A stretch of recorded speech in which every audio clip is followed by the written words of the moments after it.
Okay?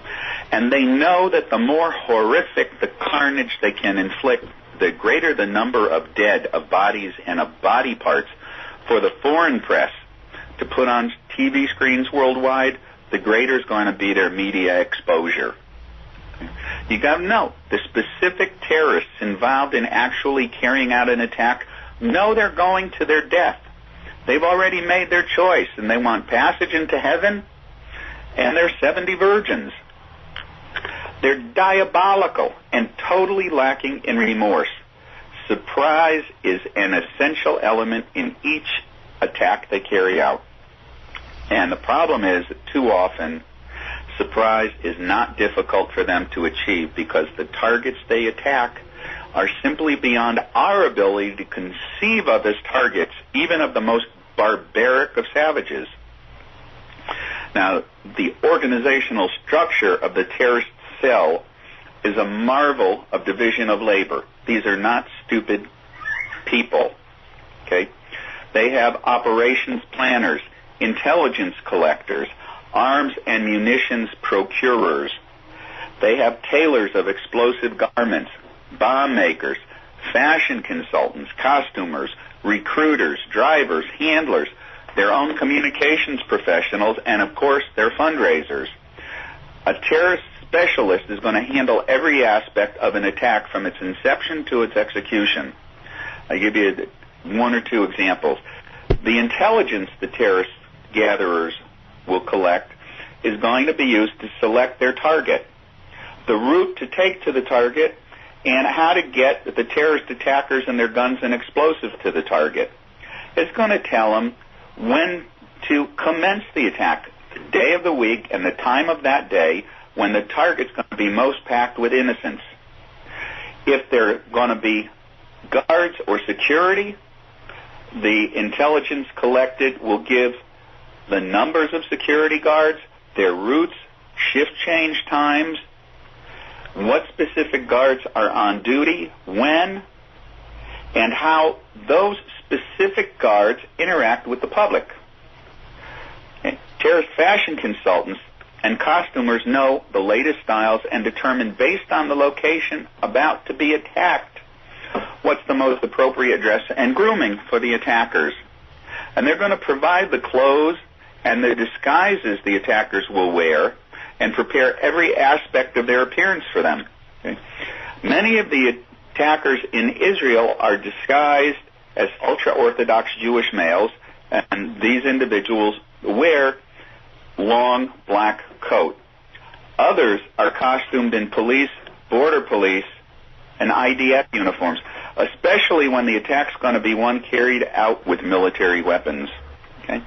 EMTs, ambulance crews, and other first responding personnel are, by standing order, our sniper unit's primary focus whenever any of us happen to be on duty at the location where an attack's just taken place. They wear costumes. Okay? The terrorist tailor is going to design and fashion garments for holding between 12 and 30 pounds of explosive, detonator, wire, and shrapnel. Each garment, when worn by its homicide-suicide intent owner, is undetectable even to trained, watchful eyes. There have been belts and vests. There's even underwear. Each garment is fitted out with multiple detonation switches and triggers, and wireless remote detonation using cellular telephone triggers is very common. Last, the drivers and the handlers, they don't just deliver the attackers to their jump-off point. They actually walk the attack team through several rehearsals of the attack they're about to undertake, even a full dress rehearsal at the very site itself about to be attacked.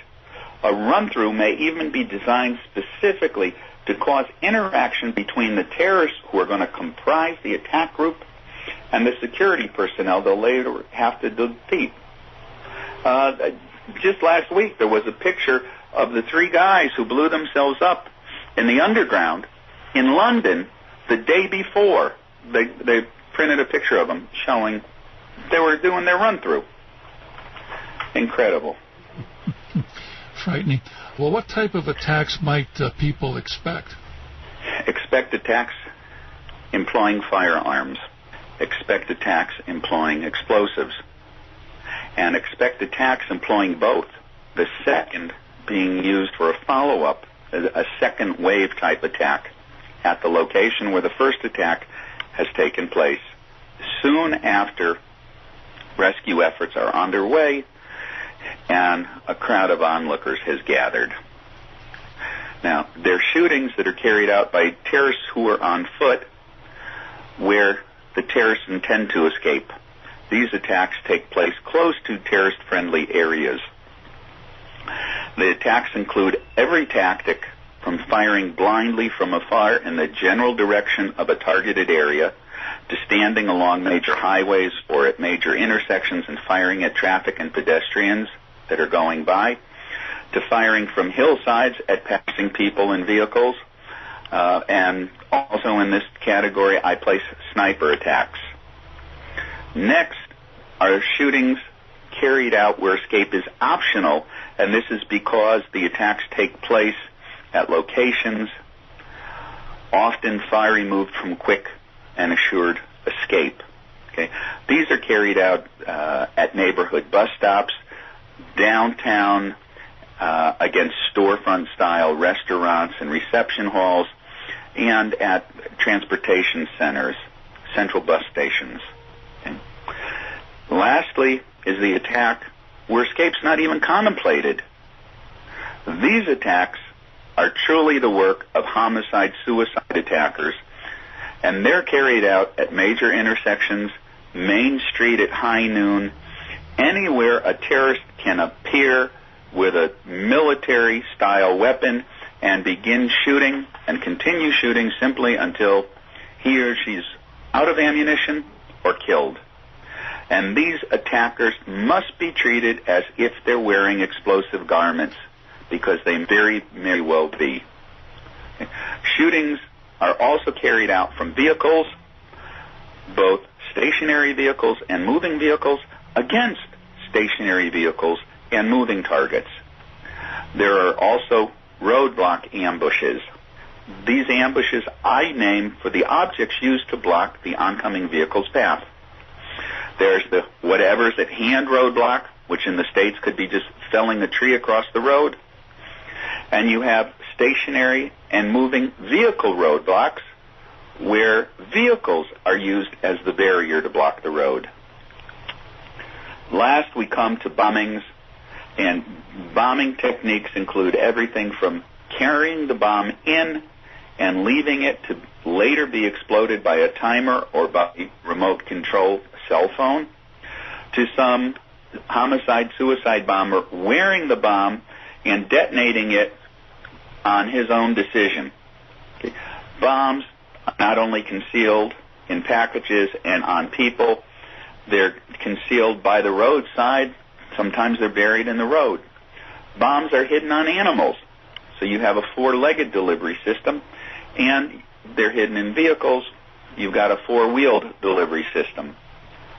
Bomb attacks take place against stationary targets. They take place against moving targets. You're listening to Talkin' to America with our guest, Howard Linett. Here once again is your host, Aaron Zellman. What do you recommend to people if they're caught in an attack? Just what should they do? How should they react?